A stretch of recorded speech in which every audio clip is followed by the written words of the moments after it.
కేటీఆర్ గారి మీద అంటే ఆయన కోపం వచ్చింది. తప్పలేదు. ఇండస్ట్రీ ఆడపిల్లలు అక్కచెల్లెళ్ళు అందరూ. మరి మొన్న జానీ మాస్టర్ గారి మీద ఒక అమ్మాయి కేసు పెడతప్పుడు మరి ఇండస్ట్రీలో ఆడవాళ్ళందరినీ మొత్తం టీవీలన్నీ ఏకిపారేస్తున్నప్పుడు ఆ అక్కచెల్లెలు కాదా? మా ఇండస్ట్రీలో ఉన్నవాళ్ళు కాదా? ఒక్కసారి ఆ రోజు కనబడలేదు ప్రకాష్ రాజ్కి. రెండోది ప్రజ్వల్ రేవణ్ణ గారు మీకు మనిషి, మీ దోస్తు, మీ కేసీఆర్ గారిని కుమారస్వామి గారి దోస్తు 2500 అమ్మాయిల్ని మొత్తం నగ్న వీడియోస్ తీసి చాలా బేబస్ని ఇప్పుడు జైల్లో ఉన్నాడు ఆయన. మరి దాని మీద ఏమి స్పందించలేదేంటి? మీరు స్పందించాలి కదా, అక్కడ స్పందించలేదు. రేవణ్ణ గారి భార్య మీద వస్తే కూడా మీరు స్పందించలేదు. మళ్ళీ అలాగే ఇక్కడ మొన్న టోటల్గా డ్రగ్స్ కేసులో మరి అంతమందిని లైన్ కడితే ఒక్కటి మీరు స్పందించలేదు. అంటే మీకు అసలు మీకు మీ మాటకు విలువ ఉందా అని అడుగుతున్నా ప్రకాష్ రాజ్ గారిని. రెండోది మీరు మాట్లాడిన మాటలేంటి? పవన్ కళ్యాణ్ గారిని మీరు ఏం మాట్లాడుతున్నారు? పంగనామాలు కొత్త బాబా వచ్చాడా అంటే నువ్వేమనుకుంటున్నావు? నువ్వు సెక్యులర్ రాష్ట్రంలో Hindu or Muslim or Christian అందరినీ గౌరవిద్దాం. ఆయనకి ఆ దేవుడు ఇష్టం. ఆయన హిందుత్వంలో ఆయన హిందుత్వవాదులు కరుడుగట్టిన హిందూ, నేను కరుడుగట్టిన క్రిస్టియన్ అనుకుందాం, మీరు కరుడుగట్టిన ముస్లిం అనుకుందాం. ఇది Hindu or Muslim or Christian అది తప్పు. మీకు వ్యక్తిగతంగా ఉంటే ఆయన తిట్టండి, ఇది తప్పు. ఇది ఇలా మాట్లాడడం తప్పు. రెండోది మీరు బ్యాలెన్స్ తప్పిపోతున్నారు ఈ మధ్యకాలంలో. మనం మాట్లాడిన మాటల్లో ఒక అర్థం ఉంది, ఇప్పుడు మాట్లాడిన దాంట్లో మీకు బ్యాలెన్స్ తప్పిపోతున్నారు. కనుక ప్రకాష్ రాజ్ గారి మాటలని మనం పెద్దగా తీసుకోవడానికి లేదు. సురేఖ గారి దగ్గర ఎక్కడో ఆధారాలు లేకుండా ఆమె ఒక పవర్ఫుల్ మినిస్టర్, 2 సార్లు మినిస్టర్, ఆమె 5 సార్లు ఎమ్మెల్యే. ఆధారాలు ఫోన్ ట్రాపింగ్లోనే దేంట్లోనే ఆధారాలు లేకుండా ఆమె ఇలా వ్యాఖ్యలు చేయదు అనేది నాకు అనుమానం. కనుక ఆమె అంటే ఆధారాలు బయట పెట్టాలి.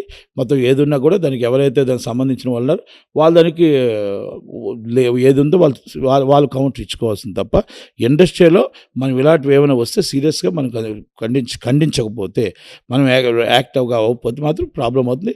ఎంక్వైరీ నడిపించాలి, విచారణ జరిపించాలి, సీరియస్ యాక్షన్ తీసుకోవాలి తప్పు జరిగితే. అంటే ఇంతవరకు అయితే ఓకే సార్, ఆమె కొండా సురేఖ గారు మాట్లాడిన మాటలైతే. కాకపోతే ఇంకాస్త డెప్త్గా వెళ్ళి ఎన్కన్వెన్షన్ కూల్చేస్తా అన్నాడు కేటీఆర్ గారు. సో కూల్చేయకుండా నాగార్జున గారు ఆపడానికి ప్రయత్నిస్తే సమంత నాతో పంపండి అని చెప్పారు. అప్పుడు నాగార్జున గారు కూడా సమంతని వెళ్ళమని చెప్పారు కేటీఆర్ గారితో. కాకపోతే సమంత వెళ్ళకుండా డివర్స్ తీసేసుకుంది అని. ఇటువంటి అంత పర్సనల్గా నాగార్జున గారి పైన, సమంత గారి పైన కామెంట్స్ చేయడం అనేది ఇది కాస్త మంత్రిగా అంటే బాధ్యతాయుత పదవిలో ఉండి చేయడం కరెక్ట్ కాదేమో అని మీ ఒపీనియన్? మామూలు సాక్ష్యాలు ఉంటే మినిస్టర్ గారు నిరూపించుకోవాలా, లేకపోతే వాళ్ళు దాన్ని కౌంటర్ చేసుకొని వాళ్ళు మాట్లాడుకోవాలా. కన్వెన్షన్కి మీరు ఒక బుల్డోజర్ పెట్టి ఒక గోడ ఇరగొట్టి తర్వాత 10 సంవత్సరాల కన్వెన్షన్ని మీరు ఎందుకు అసలు దాని జోలికి కూడా వెళ్ళలేదు? అంటే అనాథరేజ్డా ఆథరేజ్డా? అనాథరేజ్డ్ అయితే ఎందుకు ఇరగొట్టలేదు? ఫస్ట్ మీరు ఒక గోడ ఇరగొట్టడానికి వెళ్ళారు కదా, తర్వాత ఎందుకు ఇరగొట్టలేదు? ఇది కూడా అనుమానానికి ప్రశ్న. ఇవన్నీ కూడా కేటీఆర్ గారి మీద అనుమానం ప్రశ్నలే. కాకపోతే ఇవన్నిటిలోని ఇప్పుడు సమంత గారి విషయంలో అవన్నీ విషయాల్లో నేను వెళ్ళట్లేదు, ఇన్వాల్వ్ కావట్లేదు. ఎందుకంటే అది ఆ వ్యాఖ్యలు ఆమె మరి నిరూపించుకోవాలా, వ్యక్తిగతంగా వాళ్ళ విషయాలు కాబట్టి దాని జోలికి నేను వెళ్ళట్లేదు. ఒకటి కన్వెన్షన్ అనేది ఎందుకు ఇరగొట్టలేదని సమాధానం చెప్పాల్సింది కేటీఆర్ గారు సమాధానం చెప్పాలి. ఎందుకంటే అప్పుడే ఇరగొట్టమని ఆల్రెడీ చెప్పారు. ఆల్రెడీ బిల్డోజర్తో పెట్టి ఒక సగం ఇరగొట్టి ఆపేశారు.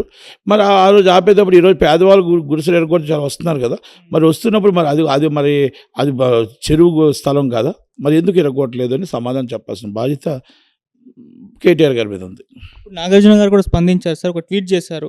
సురేఖ గారి వ్యాఖ్యలు నేను తీవ్రంగా ఖండిస్తున్నాను. రాజకీయాలకు దూరంగా ఉన్న మా ఫ్యామిలీ పైన ఇటువంటి వ్యాఖ్యలు చేయడం, మీరు రాజకీయాలంగా ఉపయోగించుకోవడం అనేది సమంజసం కాదు, దీనిని తీవ్రంగా ఖండిస్తున్నాను అన్నారు. మరి ఆయన లీగల్గా కూడా వెళ్ళే అవకాశం ఉంది అని కూడా అంటున్నారు. మరి నాగార్జున గారి మాటలు ఆమె అంటే సాక్ష్యాలు బయట పెట్టాలి. ఆమె కౌంటర్ ఇచ్చారు, ఆయన సాక్షులు బయట పెట్టాలి. ఎందుకంటే ఇది గవర్నమెంట్ మాట్లాడారు. గవర్నమెంట్ అంటే మినిస్టర్ అంటే ఇస్ గవర్నమెంట్ మాట్లాడారు కాబట్టి వెరీ సీరియస్గా వీళ్ళు చూసుకోలేదు. ఇది మనం తెలియనప్పుడు మనం మాట్లాడటానికి కూడా కరెక్ట్ కాదు. ఫైనల్గా మరి సినిమా ఇండస్ట్రీ వాళ్ళు ఇప్పుడు అంటే స్పందించాల్సిన ఇష్యూనే ఇది. సో ఇప్పుడు ఏ రకంగా స్పందించాలంటారు? అంటే కొండా సురేఖ గారికి మద్దతు తెలుపుతూ కేటీఆర్ గారు అఘాయిత్యాలని బయట పెట్టాలా, ఆ విధంగా స్పందించాలా? లేకుంటే సినిమా వాళ్ళపైన కొండా సురేఖ గారు ఇటువంటి వ్యాఖ్యలు చేస్తారు, దీన్ని ఖండించే విధంగా ఉండాలా? ఏ విధంగా ఉండాలి? నాకు తెలిసి ఎటు కొంతమంది ఎటు ఉంటారు అటు ఉంటారు నాకు తెలియదు. కానీ ఎవరు సపోర్ట్ చేస్తారు ఎవరు సపోర్ట్ చేయరు మా ఇండస్ట్రీలో ఎప్పుడు కూడా ఇలాంటి అటు దూరంగానే ఉంటారు. ఎవరి కర్మని వాళ్ళే పోతారు, మాకెందుకు వాళ్ళకి సమాధానం చెప్పుకుంటారు. వచ్చిన వాళ్ళు ఎవరు ఉన్నారో వాళ్ళకి సమాధానం చెప్పుకుంటారు. బీవింది చెప్పాలని అనుకుంటారు.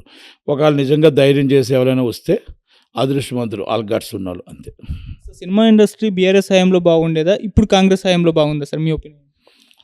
ఏమండి బీఆర్ఎస్ టైంలో వన్ సైడ్ అయ్యింది. ఇప్పుడు ఏంటంటే అన్ని దిక్కులు అవుతుంది కాబట్టి కొంచెం సతమతం అవుతున్నారు. ఇండస్ట్రీ అనేది ఎప్పుడు బాగానే ఉంటుంది. ఇండస్ట్రీతో రాజకీయాలు సంబంధం ఉండవు. కానీ ఇండస్ట్రీలో రాజకీయ నాయకులు దూరుతున్నారు అంతే తేడా. అది అప్పుడు కేటీఆర్ గారు మనతో వన్ మ్యాన్ షో, కేసీఆర్ గారు వన్ మ్యాన్ షో చేశారు. అందుకే ఆంధ్రప్రదేశ్లో మేము వెళ్ళలేకపోయాం. ఆంధ్రప్రదేశ్లో మేము ఇబ్బంది పడ్డాం. కొంతమంది ఆస్తులు ఉన్నాయి, కొంతమంది ఇంకా అందరూ కూడా సంపాదించుకోవడం కోసం వాటి కోసం సో మనీ ఇంకా